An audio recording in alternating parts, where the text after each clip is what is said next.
Hi, everyone. Welcome to Breaking the Silence, a podcast produced by Angels Protection Inc., where we uplift the voices of young mothers and women and the leaders shaping education, strengthening communities, and expanding pathways to opportunity. I'm your host, Makaila Davis, founder and chairwoman of Angels Protection Inc. And our Women's in Leaders series celebrates women whose leadership demonstrates courage, service, innovation, and a commitment to creating lasting change. Because leadership is more than holding a title, it's about advocacy, it's about access, it's about empowering the next generation, and it's about creating opportunities that allow every child and every family to thrive. And today's guest embodies that. She shows values through her dedication to education, public service, and community leadership. So today we are honored to welcome Dr. Shawanda, an accomplished educator, executive leader, and community advocate. She serves as assistant director at the New Jersey Department of Education, where she works to advance educational excellence and student success across the state.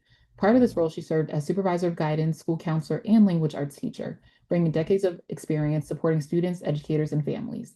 She earned her Doctor of Education in Educational Leadership, Management, and Policy from Seton Hall University, a Master's of Education from Virginia Commonwealth University, and a Bachelor's of Arts from University of Virginia. Beyond education, she's an influential civic leader and servant leader. She's a proud member of Alpha Kappa Alpha Sorority Incorporated, charting chapter president of Jersey Shore chapter of the Links Incorporated, past president of the Jersey Shore chapter of Jack and Jill of America Incorporated, Eastern Region Foundation member at large for Jack and Jill of America, and a board of trustee of the Jack and Jill of America Foundation. A lot, but it is amazing. So I'm so excited. I just had to plug that in. Her commitment to community extends through service on the Affordable Housing Alliance, the Ocean Township Zoning Board of Adjustment, and the Ocean Township Board of Education, where she becomes the first African American woman to serve on all of these boards. Her dedication has earned her distinguished honors, including the Girl Scouts Woman of Distinction Award and the Inspire Life Community Builder Award. She believes in empowering others to pursue excellence and creating opportunities for future generations. As a wife, mother, educator, and leader, she lives by her personal motto: keep your heels, head, and standards high. And today, I just want to say thank you so much and welcome you to the podcast. Thank you. It is my pleasure to be here. Yes. So I kind of just want to start by asking, what inspired your lifelong commitment to education and leadership? I have to say that that was probably instilled in me from my family. My family definitely believes in education, believes in doing your best, achieving your best. And education is one of those tools that I believe no one can take it from you. I agree. And I think that's a really important part too that you said that it was instilled in you from young. And to see where you are now, like everything that you're involved in is so amazing. I'm like, every time I see you, I'm like, oh my gosh, she's doing it again. So I also wanted to ask too, so you often describe yourself as a lifelong learner. Why is continuous learning essential for effective leadership? I believe learning is important for growth, and whether that's professionally, whether it's personally, whether it's in organizations. I've always loved learning, and I don't know if it came from watching my great grandmother, who always did crossword puzzles, word searches, just looking at her as she says, keep my mind sharp. I want to keep my mind sharp. And that's very important to me, and that I don't necessarily have to be the smartest person in the room, but I want to be one of the smartest. And so I always like to also learn something new where it takes me out of my comfort zone as well. I agree. And I think that's really important too, especially in education. It's always changing, especially now, and making sure like the kids are staying up to date with current knowledge. And you've been doing that your whole career. But also too, what do you believe are some of the biggest opportunities facing public education today? So I believe opportunities are available. It's important for youth to have advocates. And advocates, of course, should be their primary caregiver, whether it's a parent, a grandparent.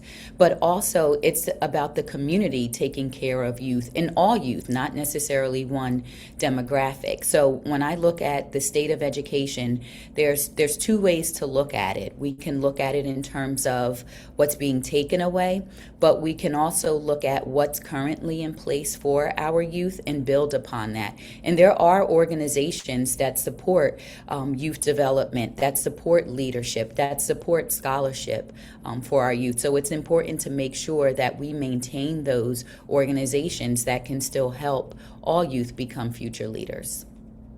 I agree. That kind of goes into my next question too. Um, how can educators and administrators better prepare students for success beyond the classroom? There has to be a practical component to education. A lot of times when I worked in a school district, I would hear youth mention, when am I ever going to use this? And what we need to teach youth is that there are transferable skills that you have to have, whereas working on a team project in a classroom or learning something new, this will help you through stages in your life where you may face challenges and you have to use those skills that maybe you didn't realize were there to help you with the next phase and the next phase to accomplish goals. I agree, especially the part about transferable skills. And kids love to say that. Why do I need geometry? I don't need it. What am I going to do with that when I go to work? But there is something. You never know what you want to be when you get older. Mm-hmm. Or you might want to get a doctorate in mathematics. Now you need that. Absolutely. You never know. So also too, you served on education, housing, and municipal boards. So what have those experiences taught you about collaborative leadership? Collaborative leadership is key. You have to be able to sit in a room with individuals who are like you, but also individuals who are not like you, because that's where the real work is done. That's where the real conversations take place. Again, the learning part of it, the growth, where you may not know everything about a particular topic, but again, drawing on your background knowledge, that's where you can bring things to the table and have those conversations. So, for example, the zoning board of adjustment was new for me. Although I also have a real estate license, I don't necessarily use it in my everyday life because that's not what I call my W-2. But it is important to know that there are different types of skills that everyone can bring to the table, but you must be able to have those conversations to get to the goal in mind. And so whether it was zoning board and someone needed a C variance versus a D variance, whether it's education and looking at which policies will strengthen administrators or teachers or staff overall, or even just looking at civic groups where sometimes we do have differences, but we put them aside again for the greater good, for the common goal. I agree. And like you said, too, real change happens when you're working with folks that may not look like you, and in those spaces. So also, because I feel like it's really important to access as well, you were the first African American woman to serve on several community boards. So what responsibility comes with breaking barriers? So it's important to, as I say, although I may be the first, to not be the last. And I certainly enjoyed my time on both of the boards in which I was the first African American woman. It's important to know that, yes, we are representing ourselves, but also sometimes people do make assumptions about our communities based upon how we present at the table. So it's always important to make sure that, or for me, it was important to make sure that I was knowledgeable, that I was aware of the agenda items, that I could also bring conversation to the table, that I could listen. And then if there were times where it was important to educate a peer on a matter, to do that and do it respectfully. I agree. That was very well said. Also, too, I'm going to kind of touch on Alpha Kappa Alpha Sorority Incorporated. So, what inspired you to Hi, become? Soror. Yes, Had to say yes, that. just have to. Yes. What inspired you to become a member of Alpha Kappa Alpha Sorority Incorporated, and how has that decision shaped your leadership journey? Where do we begin? Oh, my love of Alpha Kappa Alpha Sorority Incorporated. It was a lifelong dream of mine. From watching women in my community who I admired, when I think about the pioneering women, I realized that that was a part of me, and that was something that not only was it important to foster the sisterhood and to achieve the education, but also the big part about giving back to the community. It's about service to all mankind. Again, not just those who look like me, not just those who have similarities to me, but also just being of service to, if it's someone who is elderly, if it's someone who is a veteran, if it's a student who may not have the same background as a lot of students in a classroom. It's about providing that service to the community. I agree. Um, and also, too, as an educator and executive leader, how do you embody the ideals of Alpha Kappa Alpha sorority incorporated in your daily work? So I think that it's important to always look at high scholastic achievement, looking at high, whether it's marks in on what we consider EPARs. It's a performance system. It's always about presenting your best, and it's about doing your best. And one of the premises is to always shoot for what I consider excellence. I used to always say perfection, but then I realized no one's perfect. I'm not perfect, but we can always strive for excellence in high regards. I agree, especially excellence in high regards. That's a really great point. Also, too, many women balance professional excellence with service and family responsibilities. How has Alpha Kappa Alpha Sorority Incorporated helped you navigate those roles with purpose? So it's important to have what I call your core team around you. And those are the people who will tell you when you're right, but they will also tell you when you're wrong. And it's important for me to surround myself with friends, with sorors who can be that sounding board, because we carry a lot and we do a lot and we want to do well, but it's also knowing that at times when the committees may not necessarily get 100% of your time, that there is someone who can also help in that manner. So it's knowing that I'm not navigating service alone, that we do it collectively, but that also I have those sounding boards who can help me keep things in perspective. I agree. And also to touch on that point too, so how important it is for young women to see Black women leading in education, government, nonprofit organizations, and boardrooms. It is absolutely necessary, 1000%. I think I can summarize it just very succinctly when I say children cannot aspire to be who they do not see. And it's important for young ladies, young African American ladies, to see what they should aspire to be. Representation is key. I agree. Um, Representation is very important. Um, and so much so now we're going to touch on another organization, Jack and Jill of America Incorporated. So just to talk about a little bit of your leadership journey there, served as past president of the Jersey Shore chapter of Jack and Jill of America Incorporated, and now serve as the Eastern Region Foundation member at large and board of trustee of the Jack and Jill of America Foundation. Very, very busy, but it's all good stuff. And I love to see it. Every time I see her, like it's just she is moving. I just love to see it. As you can see how I'm just smiling from ear to ear. Just so great to see. So how has this organization shaped your philosophy on leadership and family engagement? So Jack and Jill is unique. And again, I don't speak for the organization, but from my perspective, Jack and Jill is a family organization.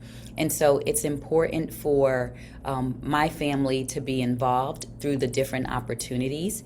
Excuse me 1 second, I just have to cough. I apologize.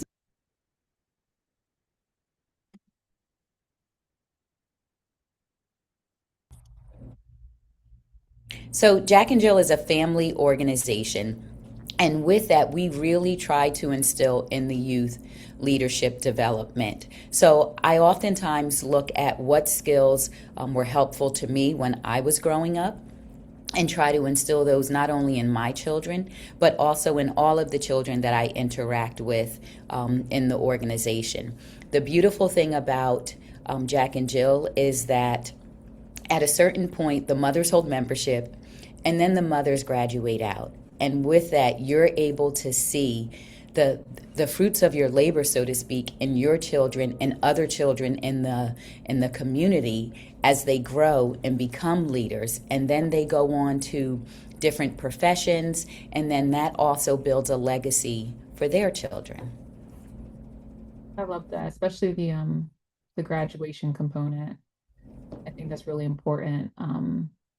I did see that on a chapter's page recently. All the kids, they were graduating high school, and then they had like these it's like a little table, and it had a picture Hmm. of them and like a basket for which college that they were going to. A lot of HBCUs, which I love to see that. Yes, yes. Um, so it really is a beautiful thing from what I have seen. So also too, Jack and Jill of America Incorporated has a long history of preparing African American children for leadership and civic engagement. Why is that mission even more important today? Because representation is key. We have to have our youth aware of what's going on, so that they can also become advocates. Excuse me, one more second. Um, so yeah, kind of like to touch on, like you said, representation matters for the youth, for the kids involved in Jack and Jill of America Incorporated.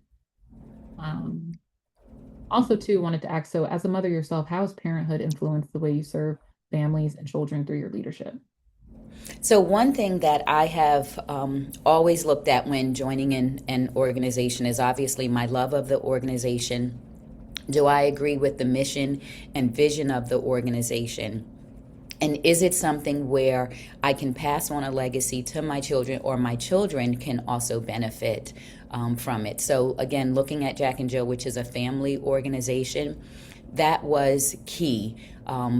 That was a key component of my involvement. Was this was something that I could also do with my children and also with my husband as well. I love that the whole family can be a part of it together. That's very unique in many organizations. Obviously, there's nothing like it. So I love that. Also, too, now I want to touch on the Links Incorporated and your civic leadership there. So you're a charting chapter president of the Jersey Shore chapter of Links Incorporated. So in addition to that, what inspired you to help establish a new chapter, and what does that accomplishment mean to you personally? So that was that was always a dream, to charter a links chapter. And the two counties that we serve, there is a high demographic population from African descent. And looking at that, I knew that there was a need in both counties, in numerous communities in those counties, where we could provide more in-depth service. Now, service in the links focuses on different facets, what we consider like topics, where there's an arts component, a services to youth component, health and human services, national trends and international trends. So that was always a dream, to bring a chapter to my area, because I saw that there was a need. And there are other organizations that certainly do provide resources. But one component of the links is that we also focus on friendship. So this was an opportunity to not only bring a service organization to the area, but also to be able to serve with friends.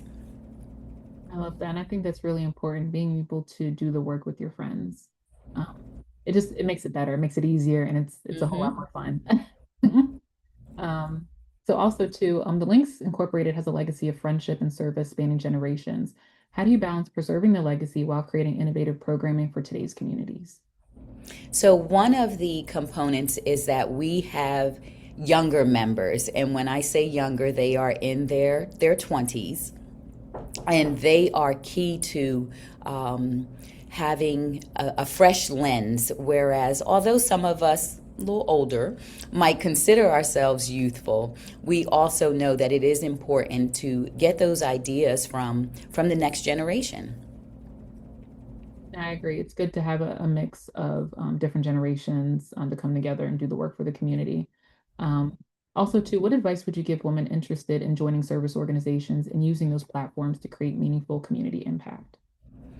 I would say you have to follow your heart. Make sure that you understand the mission, the vision of the organization, and that it's something that you want to support, because it's volunteer. We do not get paid for this, so it's something that it does take time away from sometimes your family, but depending upon the organization, like I said, maybe it is something that you can do with them. But you want to make sure the mission and vision align with your priorities. I agree. Um, Especially like you said, we do not get paid. We give too. I actually need to get another job to support these activities. So also too, how do partnerships between organizations like the Links Incorporated, schools, nonprofits, and government agencies strengthen communities? So it's hand in hand. You have to work together. As I mentioned, no, even if it's something as simple as letting youth know that there are leadership opportunities available, that there are programs available, scholarships available to them, but also children cannot aspire to be who they do not see. So it's important for not just necessarily African American youth, but all youth, all professionals to see the work that we do in our communities. I agree, and how we show up, and like you said too, uh, for African American youth, but also all as well too, to see us and that we're here and that we're doing the work, and we're showing up every day, is really important for that representation. So also too, I wanted to ask, what leadership qualities have been most valuable throughout your career? Um, Trust, and I would say trust is a two-way street, whereas I have to trust myself to make good decisions, but also knowing that I am trustworthy to others. When one of the components when I was chartering the Links chapter, and one of the questions that came up to another member was, "Why are you here?" And she mentioned, "If Shawanda is leading it, I trust her." And that meant a lot to me. So trust is a big key. Also, you have to be able to do the work. This is work serving in our communities. It's not about the pomp and circumstance. It's not about the colors or the bows or the jackets. You have to want to be there and want to make a difference. And also, compassion. You have to be able to put yourself in other people's shoes, because I, as someone who is religious, I always say it is by the grace of God that I am where I am, and I'm grateful for everything that I have. So it's also being able to be empathetic, but also compassionate. And one of the last components that I would say is having a strong team. There is no I in anything that we do. It's having a strong team, building your team, and supporting your team. I love that, especially when you touched on by the grace of God, that everything that you've been given, God has been in the midst of it. And I think that's really important too. Because I know sometimes people see me, they're like, oh, you're just doing all these things and you're so humble. You don't, because I don't bring anything up. I don't bring anything up. I'm just like, I'll go to somewhere and I'm just like, I'm just here. And it Mm-hmm. always goes back to like, I'm so grateful for God and everything He has given me, and everything that He's blessed me with has been a gift. And I need to give that gift back to the community and give it back to the next generation. Um, You have and to pay it forward. you have to, because it's really, sometimes I'm like, man, I can't believe I have been here, or like even us having this conversation and like just Mm-hmm. being able to be in spaces with folks that are so amazing and doing the work. It's just a blessing. So that was a really good point. And also too, your personal motto is keep your heels, head, and your standards high. So what does that message mean to you today, and what do you hope others take from it? Um, I it really goes into my personality and how I was raised, and that was, you always present your best. You always give your best, and also again striving for excellence and maintaining high standards. I love that. Um, and also too, one lesson you hope that every young girl learns. Believe in yourself, and you can do it. I love that. And now for the $1 million question, how can folks stay connected to you and the work that you do? Um, I would say social media would be the best place to reach out. I am on Instagram as well as Facebook and LinkedIn. So I look forward to connecting. Yes, please connect with her, guys. Especially on LinkedIn. I try to push LinkedIn for the younger generation. I'm like, use LinkedIn. Yes, a professional resource. Use it. Use it, use LinkedIn. Um, so also now I just want to say thank you so much for sharing your wisdom, your leadership journey, and your unwavering commitment to education, service, and community. Your career reminds us that true leadership is measured not simply by titles held, but by the lives we influence, the doors we open, and the opportunities we create for those who follow. And to our listeners today, thank you for joining us for another episode of Breaking the Silence, specifically our Women Leaders series presented by Angels Protection, Inc., as we continue highlighting women who transforming education, public service, and communities across the nation. So we invite you to remember this: leadership is service, leadership is advocacy, and leadership is legacy. And Dr. Shawanda reminds us that every single day. So keep, as she says, keep your heels head and your standards high. And until next time, remember, silence protects systems, not people. So let's keep breaking it together. And remember to like, comment, and subscribe. Take care, guys. Thank you so much. It has been a pleasure. Thank you. So thank you. Take care, guys. See you next time.